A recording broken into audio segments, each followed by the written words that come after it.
मैंने अपनी आंखों के सामने सैकड़ों मरीजों को देखा है। कईयों ने मेरे सामने दम तोड़ा है। उनका दर्द मैं समझ सकता था, लेकिन कभी उनके लिए मेरे आंखों से आंसू नहीं निकले।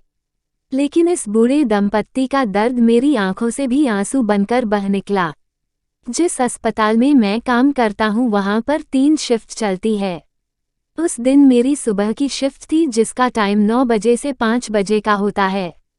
हमेशा की तरह मैं सही समय पर अस्पताल पहुँच गया था।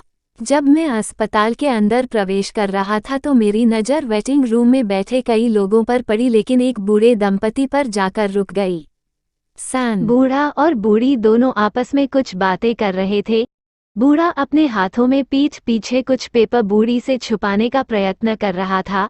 बूढ़ी उन पेपरों को बूढ़े से छीनने की कोशिश कर रही थी। बूढ़ी के आंखों में थोड़ी सी शरारत थी। वही बूढ़ा तकरीबन रोने को था और उसकी आंखों में आंसू साफ दिख रहे थे।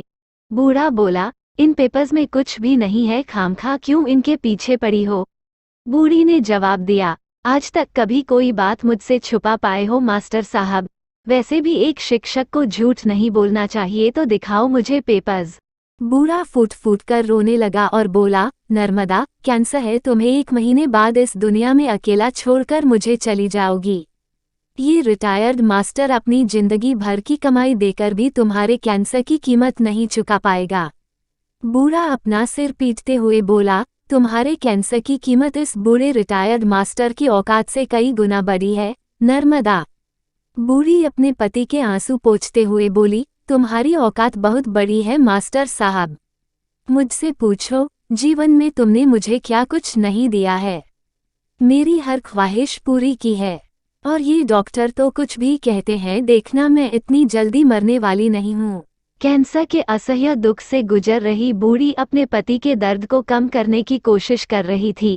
वह अपने पति को गले से लगाकर कह रही थी कि अभी तो मत रोइए, अभी तो मैं जिंदा हूँ। मैंने अपनी आंखों के सामने सैकड़ों मरीजों को देखा है।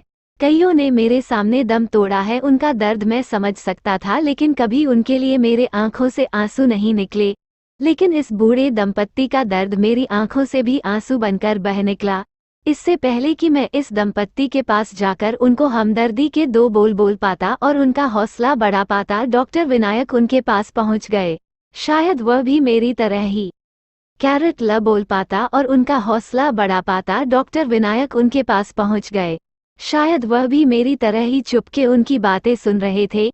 डॉक्टर विनायक उनके पास जाकर बोले, देखिए माँ जी, जीवन और मृत्यु का फैसला तो भगवान ही करते हैं। हम डॉक्टर्स भी सिर्फ कोशिश ही कर सकते हैं, और मैं पूरी कोशिश करूंगा कि आपको इस बीमारी से अलग कर सकूं। तब बूढ़े ने हिचकिचाते हुए कहा, लेकिन इसका इलाज तो।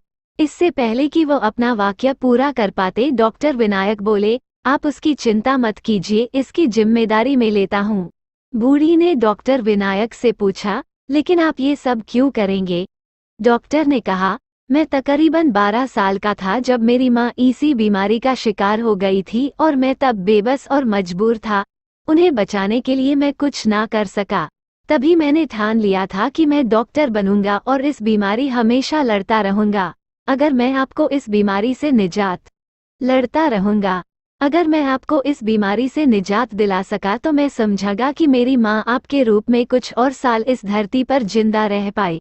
मुझे नहीं पता डॉक्टर विनायक उस बूढ़ी के कैंसर को इलाज करके हरा पाए या नहीं, लेकिन उस दिन मैंने दोनों बूढ़े दंपत्ति की आंखों में देखा था, डॉक्टर विनायक ने उनकी आंखों में पहले दिख रही निराशा को जरूर हरा दिया था और उसमें एक आशा की किरण जगा दी थी।